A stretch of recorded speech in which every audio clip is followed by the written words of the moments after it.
Hello and welcome back, everybody. Today we have another fantastic show planned for you. Today we're going to be talking about some more news in social media and interesting people on social media and interesting information on social media. And I'm going to be talking about the gear that you actually need for birding. In case you're curious, there are certain things you could use and certain things you don't need.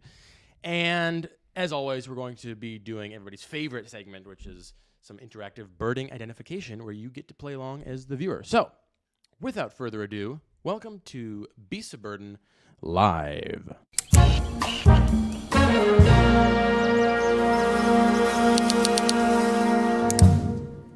Well, welcome back. So good to have you all.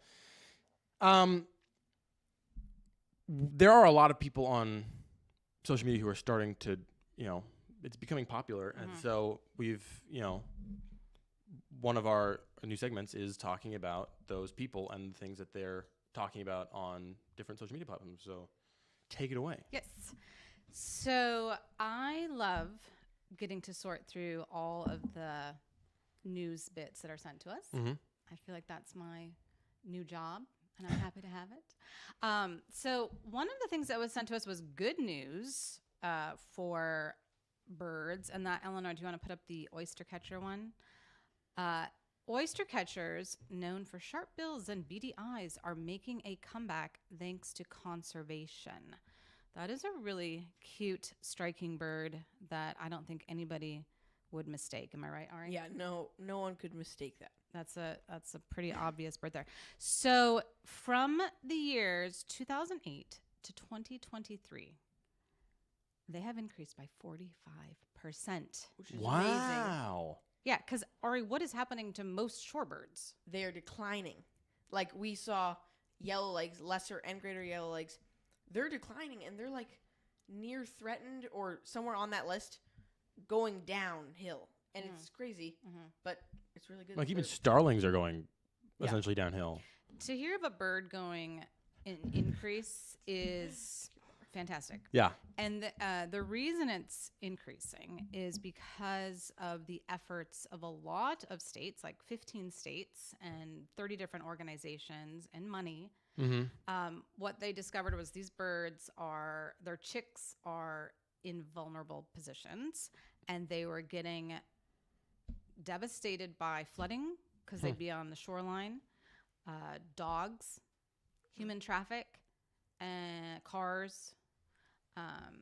So what they did was they started protecting the areas that these chicks were located. Wow. So they would actually coordinate off or put predator-proof things up to protect these little vulnerable chicks. And over the course of, almost 20 years, 45% increase. That's a that is big increase. Yeah. Because that's almost the amount of that birds are going down. So to have them go up that much is really impressive. Ari and I went to go look at shorebirds recently, and that was a bust. Yeah. It's been raining a lot here. There was no shore. There was no shore. Shorebirds. Oh, the water was that high? Yeah, there was Wow. no shore. We brought our friends to go see some shorebirds, and we were so excited, and we come up, and there was no shore because of all the water. Not like there was no shore. And so that's one of the reasons that the chicks were... Yeah. Oh, okay. Yeah, because of, the rise due to floods. Yeah. But this was a lake. Yeah. So not a sea. Okay, Eleanor, the next one that we were sent was about hummingbirds. I love hummingbirds. Bird feeders have caused a dramatic evolution of California hummingbirds, and in particular the Anna's hummingbird. So this bird is normally found in northern Mexico and southern California, and now it is found in northern California, parts of Canada even, Washington, and that's due to people's feeders. Yeah. This was over the course of 8 generations of birds. So this wasn't just, a year or two. This was quite a while. But what's happening is birds start depending on humans providing food for them. Yeah. And they will go back to find those places that were set up by humans. So, sometimes people put out bird feeders thinking, oh, this is kind of a fun thing. But then if if you do it over a period of time, birds will start to come back to those feeders. So there is a responsibility to keep your feeder clean Yeah. and filled. Yeah. We had a similar situation here in Tennessee where a bird was wintering, a rufous hummingbird was wintering here. That's normally not here because of hummingbird feeders. Really? Yeah. Yeah. Someone left their hummingbird feeder out, so it came to the one. I mean, because there's no flowers to drink from. So Wow. Yeah. This study also showed that the hummingbird beaks were altering in Really? becoming longer Wow. to kind of get into the hummingbird feeder over like 8 generations. Weird. Yeah, they were adapting to the hummingbird feeders. Wow. So for those of you that have hummingbird feeders out there, keep them clean and tidy because some birds may be depending on you. And it's the same thing with like the purple martins and the chimney swifts and the house sparrows and starlings. Like they depend on people after so many years of people helping them out. Yeah, so I feel like if you have a house and you're moving, you need to write that into the contract. Yeah, Like I know. these feeders need to be filled Yeah. in perpetuity. Yeah. Right. So, anyways, I thought that was fun, interesting news about the hummingbird. Eleanor, another one about the AI edited bird photos. Who sent us this one, Asher? I think Ben Davis, right? yes. Yes. Okay. This one, Eleanor, keep the picture up. AI altered images on bird watching forums, putting research at risk. So this is actually, so we've seen a lot of AI generated bird photos, and it's very obvious. Yeah. Yes. Nobody that is really getting fooled by anything. So we did a little digging on what was this article saying, and it was actually saying if you use AI tools to edit, to clean up your photo, it may create a new bird species, not on purpose. or Yeah. third leg to the bird. That's Yeah, what I've but the experienced. one in particular that I was talking about was a bird in Brazil, and that was the common epaulet oriole, and it was edited to clean up the photo, and it ended up looking more like an American blackbird. red-winged black. Red-winged blackbird. And you said, what did you say? It naturally kind of does look like a red-winged blackbird, Mm-hmm. but I think the tail's a bit longer, so I don't know what it did. But when I'm like editing photos, sometimes I will try like, oh, there's a weird metal thing in the corner, and you'll delete it in the corner, and then it will adjust the bird. It will like jump to the bird. I don't know why. It's just doesn't work. So it's not being used in a malicious way. It's Yeah. not trying to trick people. It was, people trying to just clean up their photos. But be careful because the tools right now are not foolproof. Do you think that toucan was an accident? I think that was just they were trying to clean up the photo and Just- a toucan There was like appeared. maybe a metal thing in the corner. That was an accident. Actually. That was- They were just trying to brighten it. No, I mean true birders are not doing that. No. Yeah, there's the fringe people doing that. But Yeah. Not true birders are not trying to do that. No. Okay, next one, Eleanor. This was from The Atlantic. Do you have that one? All the cool kids are birding. Okay, I actually loved that photo. That is a great photo. I was really drawn to it. I like it. So this article, this link was sent to me by like 57 people. This one was making the rounds. So I clicked on it, and in order to read it, you actually have to have a subscription to The Atlantic. So I am curious how many people actually read the article, or they just saw the title and thought, oh, Beast of Burden would like to see this. Because we are cool kids, obviously. So we do want to be affirmed in that. But so this article was a woman who hadn't been exposed to birders.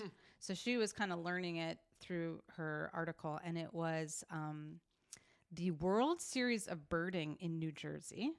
Have you heard of it, Asher? I think so. Okay. Yes. This is actually the New Jersey Audubon.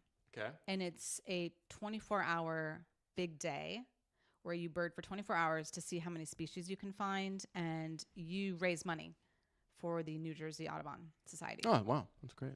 So she was following a group of birders, and their name was Star Mega. And Ari explained to me why that was. Yeah, it's you thought it was kind of maybe like a I What? wasn't sure. yeah, but it was it means that it's a mega rarity, and so I actually don't know why they do star star star and then mega all caps, but that just means it's a mega rarity, and they write the speech on how it was the bird. And that's to draw attention to the listing, so the stars kind of bring it up. Yeah, I'm actually not sure why they do the stars. It's like adding exclamation marks. Yeah. Mega. Yeah. So she followed this group, and they ended up winning in Oh, their wow. category. There's a bunch of categories, different ages. I mean, down to first grade, doing this big day in New Jersey. And they actually won their category second time in a row, 211 species In one day. 24 hours. Wow, that's impressive. And it was a huge eye-opening for this woman writing the article that this was actually really fun. And at the end, she downloaded the Merlin Bird ID app and started birding. Wow. But it was showing that even though she saw that even though you have the Merlin Bird ID app, it's still good to have veteran birders assisting you. Mm-hmm. And I know even for us, Ari will often send a photo he's not quite sure about to a couple of our premier birders. Sparky Stensis has helped you a lot, and in our area, Graham Girdman has helped you in identifying. So it's like even if you have all the tools, you still need people that know what they're doing to interpret things. You know, Yeah. The bird apps will only help you so far. So, anyways, I do think the cool people are birding. I think they Definitely. are the cool people, and I did have to buy a subscription to The Atlantic, and joke's on me because they've got really good articles. They do? So- Besides that one? Yes. Oh, wow. I was like, I'll just cancel after this. And then it was like, well, that's kind of an interesting article. And darn it. I'm going to keep this subscription. And like we've said, more and more people are birding. And so it's like the Yeah. cool kids are birding and then everybody else is also birding. Absolutely. And the Merlin Bird ID app is one of the reasons why, because it's Yeah. more accessible, that you Yeah. can go out and at least start in some small way learning the birds in your backyard through the app. Okay, and the last thing that I wanted to share, and this Ari doesn't know I'm going to share this, but this is how I think of Ari when he enters a room. He doesn't think of himself this way, but this is how I think of him. Eleanor, roll the tape, please.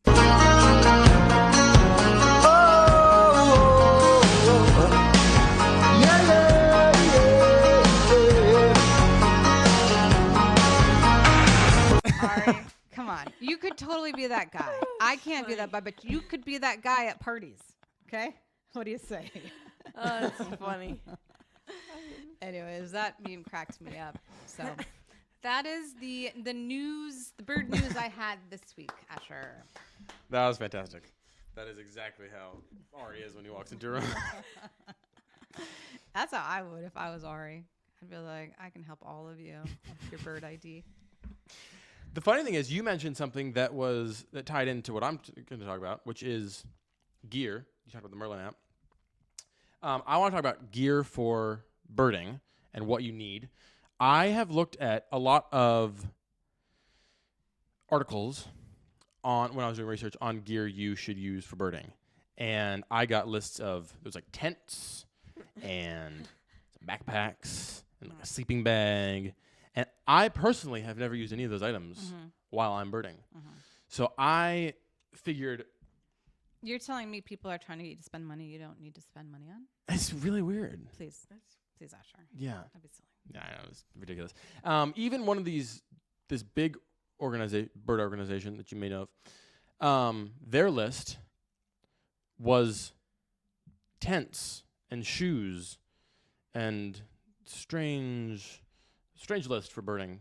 They've obviously never birded before, but I figured I would break it down, what we actually use and what you need. And so I thought I would start with level 1 and go to level beasts of burden. So the first level, you don't need anything. You can just bird with your eyes and your ears, and you're essentially. I figured there's a certain level where you're essentially still a bird watcher. You're still bird watching because without binoculars, it's hard to identify, and without a book, you don't really know what you're looking at. But you can, that is bird watching. You don't need any equipment.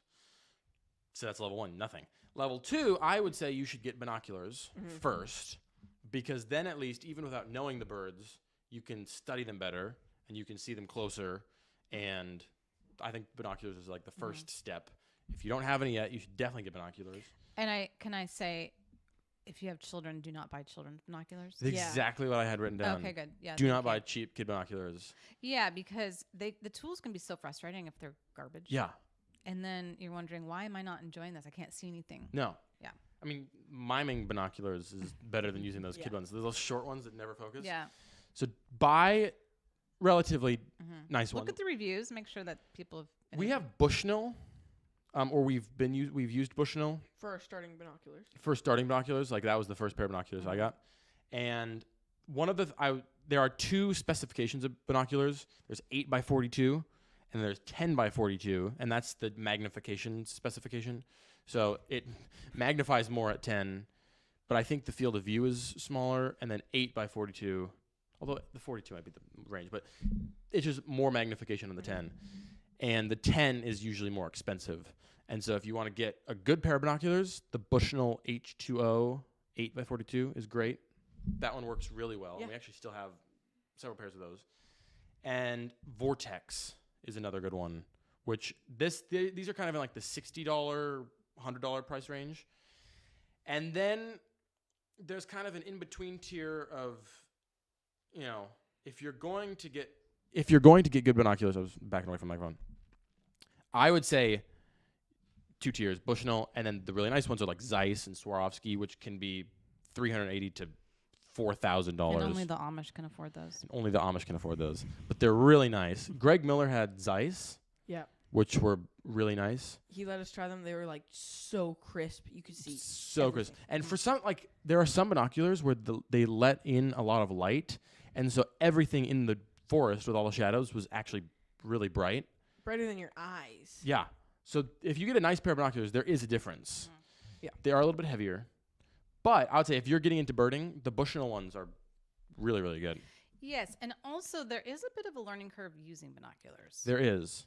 Did you want? Should I mention? You should mention that because it's not. If you're birding for the first time and using your binoculars and wondering why can I not find the bird, what would you say the technique for that they often say? Yes. The biggest thing is people try to put the binoculars to their eyes and then look for a bird, which is just impossible no matter what level you're at.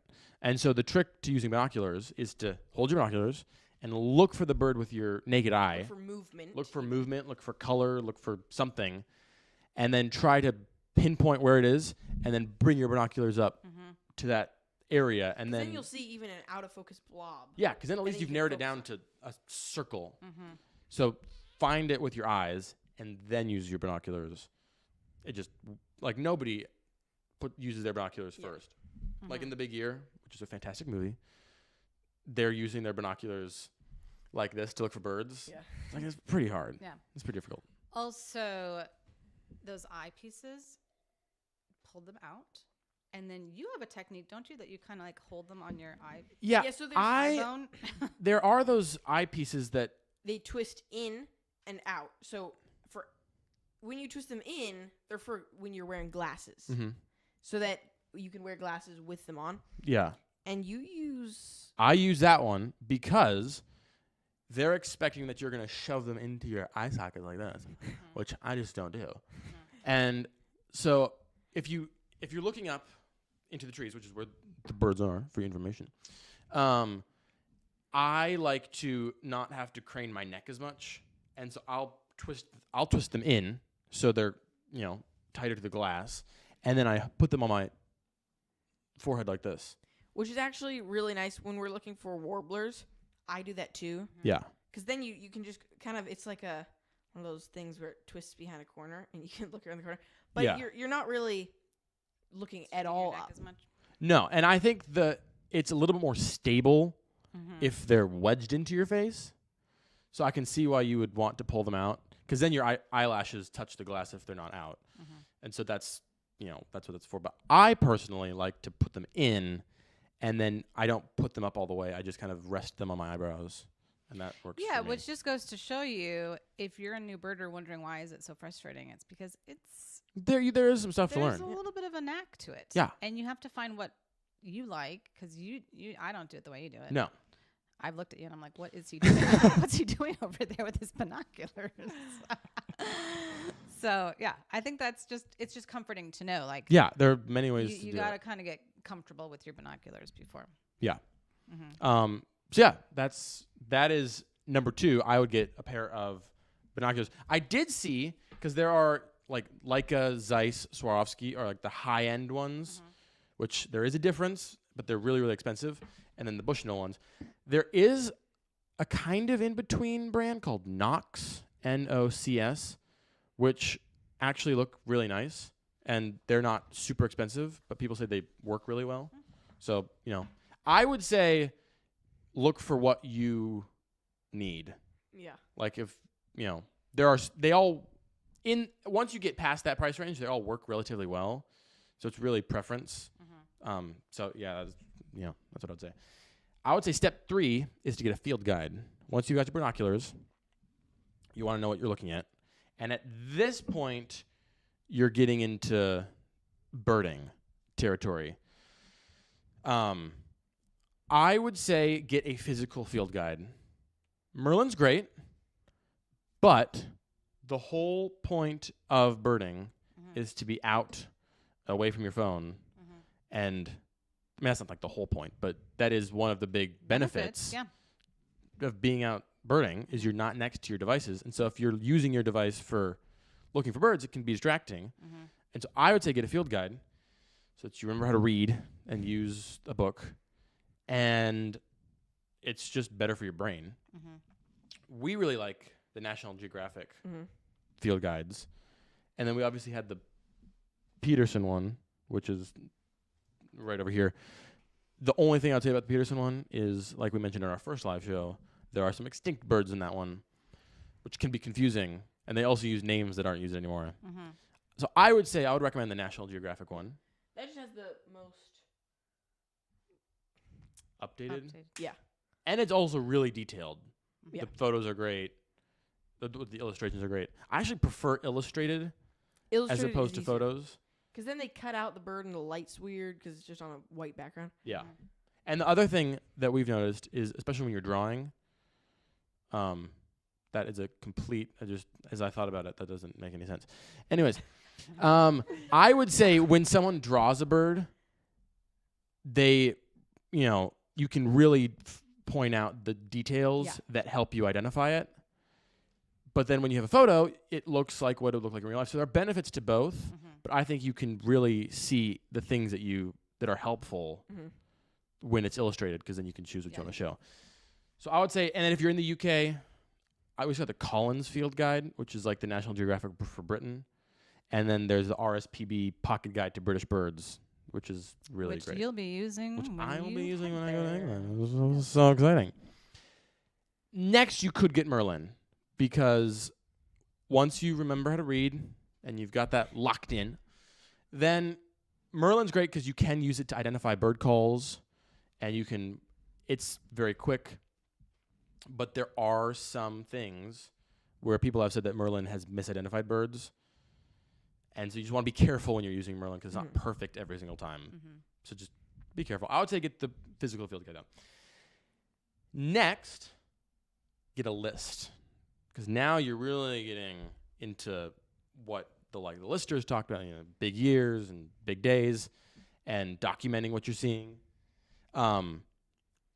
You can do this on eBird, which is what a lot of people do. And I think eBird's great because there's so much community. But once again, I think physical paper and pencil is good for your brain. Yeah. And it is really beneficial because birding gets you outside. And if you have no devices, then it's going to be better for you. So you're really like the Christopher Nolan of the birders. Is that Yes. what you are? Yeah. I just like paper and pencil. It's just fun to have a list. I know, right? Anything. A physical list. Grocery store list. Well, and Any your list. brain stores information better. Yeah. when it's written. Well, because tell everybody about the difference between writing and. Yeah, well, because your brain creates maps if it's written, and you kind of remember where things were, what page, like down and stuff like that. Mm-hmm. So if you're writing these birds down, you'll actually retain the information better, and you can go back and go, when did I see that? Where if it's on a device, Then you should like scroll and your click. brain isn't actually designed to store it that way. So No, and even like using it. Didn't you say typing isn't as good as because your brain can coast Yeah. while you're typing? So like handwriting is. yeah. So basically, use a pencil and write in cursive. If you use a pencil, write in cursive, use a field guide, and go birding, You you're will going to not be have Alzheimer's. you're going to be the most highly functioning person in the world. eBird does work, and a lot of people use it, so you can use it, and it's not going to be shameful. We do use eBird, but once again, if you're starting out, physical is just really, really good for you. Next up, a camera, and this. I was like, I could go into this and do a camera review, but that's just a long thing. This is even more than binoculars, really up to preference, like what you want to do, because there are so many cameras out there. We use Sony. I would just tell everybody what we use. We use a Sony a7 III, which is an 8-year-old camera that still works fantastic, which shows you how good Sony is. And I left it out in a rainstorm. You left it out in the woods in a rainstorm, and it's we cut to Mama and Ari, this is the view from the camera that was out in the rainstorm. Mm-hmm. So you can see, I mean, and Ari gets all his bird videos on that. 8 years old, and it's working fantastic. Now, I will also say it's my camera that he's using. Yes. And we got a lot of comments on some of our social media posts, like, must be nice to be a rich kid. It's mine, okay? So I'm the rich kid. And the other It's one. also super old. I know. I was a photographer for a magazine, and I used it for work. So in terms of what camera to use, what's in your house? Use that one. Yeah. Yeah. You know? The other That's one what we was did. from, like, work. Your dad. Yeah. Yeah. The work office paid for it. So Yeah. I would, if you do want information on like what camera company we like best, I do love Sony. There is Canon. There's a lot of other brands, but I think Sony just has a great experience. And the a7 III is great. Any of the A Alpha line works really well, and there's a lot of new ones. But there's so many price ranges. There's a huge price range, and this one is I think like $2,000, $1,000. It's 8 years old and it works fantastic. So you can really pick anything. If you want to do video, there's more video forward ones. Like the FX5 just came out if you want to just do video solely. And then in terms of lenses, Ari uses a 200 to 600 Sony G lens, which works Amazing. fantastic. Because one of the things that people don't realize is the lens is, in terms of image quality, sometimes it's like equal with the camera, because if the glass isn't high quality, then no matter how big your sensor is, you're still going to have a blurry image. So I would say get a nice camera, but then get a nice lens as well, because that's how you're going to get close. Didn't you say there's ones that are just like point and shoot, and they? Yeah. What do you think like about those? the lens is on the camera, just you can't take it off. I don't think. And I think it's called a that's- fixed lens. yeah, that's a lot of people have them, and they seem to like them because it's good to just start with photography. Yeah. Easily, and it goes up to like 1,000 millimeters or something. Yeah. Some of them go really. Does it have really far. stabilization in that one as well? Mhm. Do you know what brand it is? No. There are some point and shoot ones though that are great. But yeah, I mean, cameras are very personal, I think, and there are a lot of people who do, camera reviews. So, do research and figure out what you want to do with your camera. I did try the A1 Mark II at the biggest week, which is like $5,000. That was really nice. Whatever. And I think the final tier in terms of gear, I did not mean that to rhyme, but a scope. Once you've been listing and you've been taking photos. Also, one more thing on the photos, you can use your phone. Like Mr. Greg Miller will use his phone sometimes and zoom in, because some birders don't really want to be a photographer.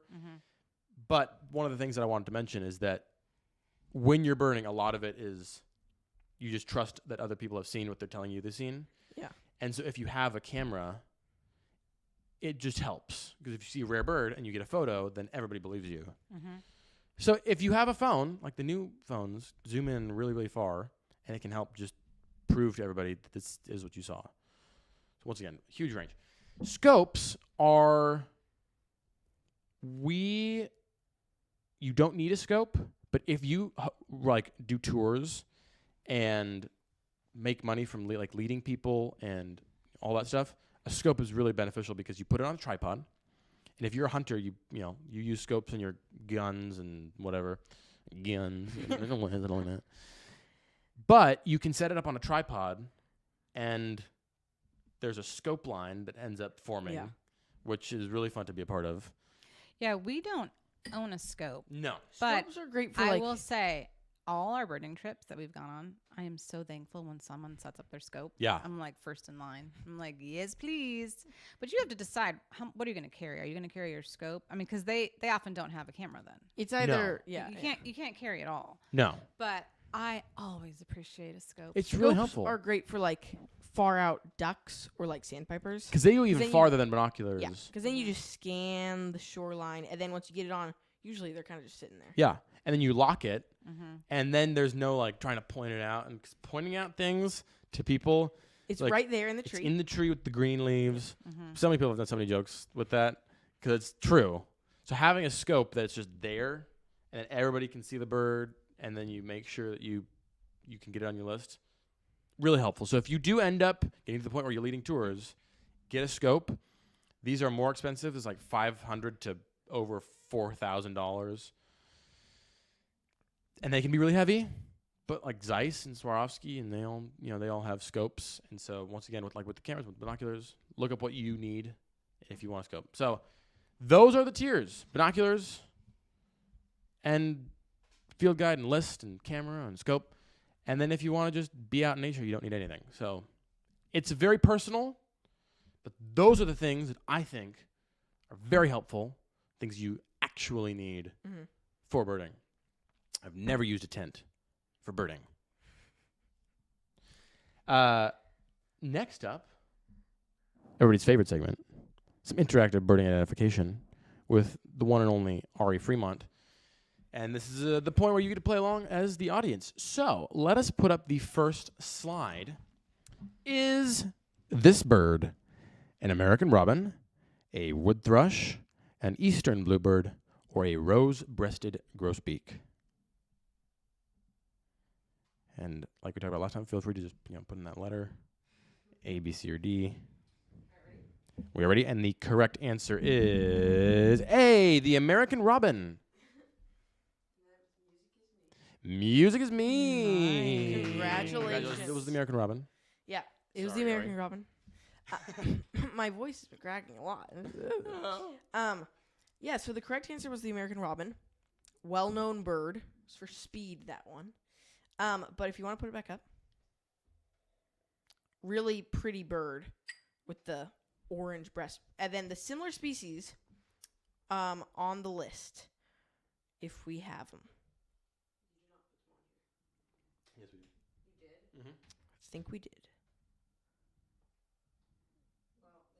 That's right. What would you compare it to? Put it back up. Just If I were to compare it to something, it would be eastern bluebird on the list.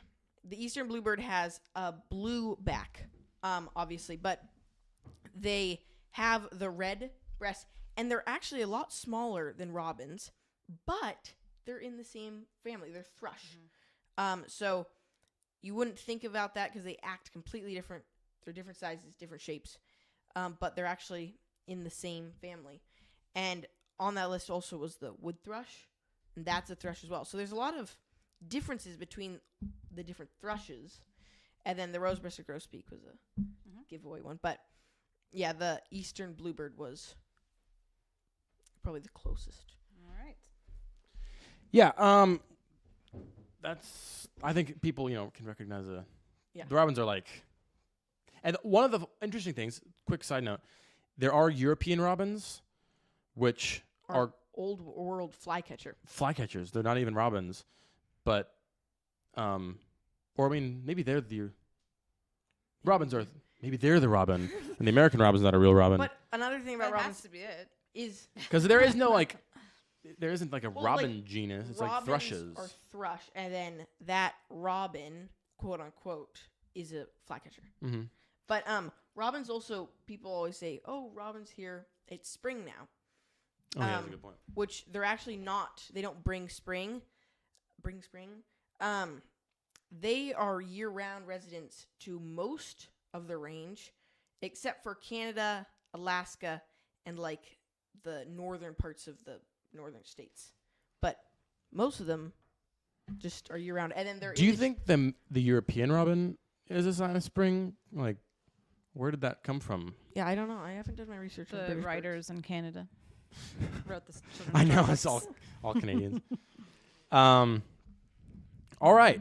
Next slide is this bird: a purple martin, a northern rough-winged swallow, a chimney swift, or a barn swallow. I will say for editing, cutting out a bird in the sky is the easiest thing. I love when it's not on a branch. It's very, very easy. We are ready. And the correct answer is C, the chimney swift. MK Fremont. Nice. Congratulations. Wow. So, thank you for not saying it. Yep. The correct answer was the chimney swift. Chimney swift. They are known as flying cigars. I know we've probably said this a lot, but they look like a cigar with wings. I mean, it really does. It does, especially when they're like in person. But really cool. They'll be at dusk. They'll come into their chimneys because they also rely on human-made structures now. Mm-hmm. The similar species on the list was the northern rough-winged swallow, and really the difference is that the chimney and all swifts really have really long, narrow, pointed wings, whereas the northern rough-winged swallow has like triangular, thicker, shorter wings, and then the pale belly for the northern rough-winged swallow. Mm-hmm. Look at how long that like the whole name of the northern rough-winged swallow and the Latin name is so long. Yeah, I mean, it's a long name. Also, did you know see the chimney swift? It said pelagica. I did not. see that. Pelagica. I noticed that. I was like, Oh that's yeah. interesting. Oh yeah. For it's Pelagica. Alrighty. Well, congratulations. Let's do the third slide. Is this bird a blue-gray gnatcatcher, a great crested flycatcher, an eastern wood pewee, or an eastern phoebe?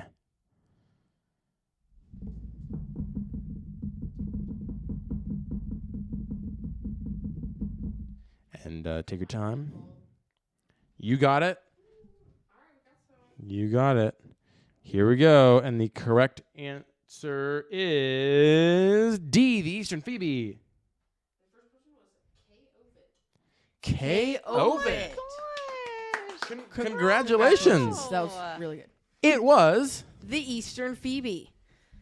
Very, very cute bird. This was actually the first banded bird in North America. Wow. Not that exact one. That exact one? In 1804, I think, yeah, John James Audubon banded the eastern phoebe with like a thin silver string Wow. to see if it came back in consecutive years. And so that was actually the first species to be banded in North America, which is really cool. Wow. The similar species, or species, Yeah. This is- Species, yeah. this is- is the eastern wood pewee. Both are flycatchers. Like a habit that you can differentiate the two is that the phoebe usually bobs its tail. Almost always is bobbing its tail. And the eastern wood pewee almost never bobs its tail. And it's got much more defined wing bars, and it's thinner and a darker gray color compared to like the eastern phoebe, ash gray, brown, kind of muted tone. Yeah. But yeah, really the bobbing of the tail with the eastern phoebe. Mm-hmm. Phoebes do Especially that. like because when it's sitting It just just bobs its tail. nonstop. What's the one where it was like if it bobs down, it's one bird, and if it bobs, Actually, I forget. remember is that? There was like one warbler? like the eastern phoebe bobs its tail down, and I think there was another flycatcher that bobs its tail up, and that's how you can tell the difference. Yeah. But it's unhelpful if you don't know what bird it is. So sorry about that. There was It is sometimes hard to identify it in person, though, if it's like flying. Mm-hmm. Because there was one time when I was out there for like an hour trying to identify it, and it ended up being a peewee. What about the song?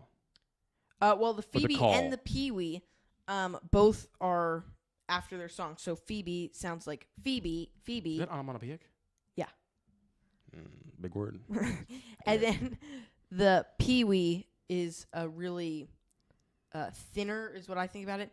It's like a sweeter Pee-wee, Mm-hmm. and it goes up. So they're both after their It's not call. clearer and crisper. Yeah. And we really got to know the Phoebes Yeah, because they nested on our door.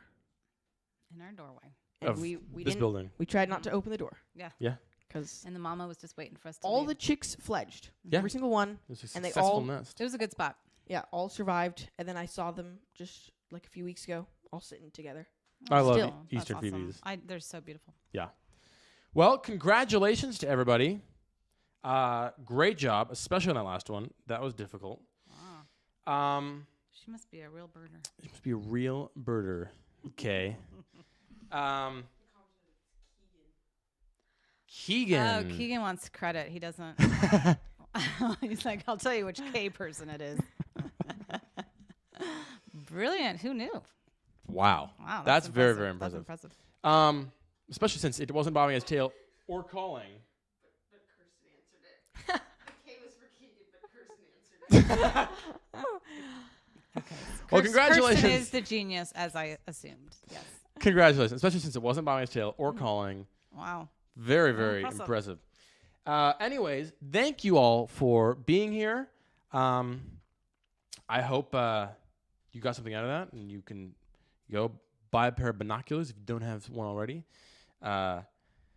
And we will be here 2 Thursdays from now, which is, because we do this every other Thursday at 7 p.m. Central. And on that note, it is time to end. So thank you all so much for watching, and we'll see you next time. Good night.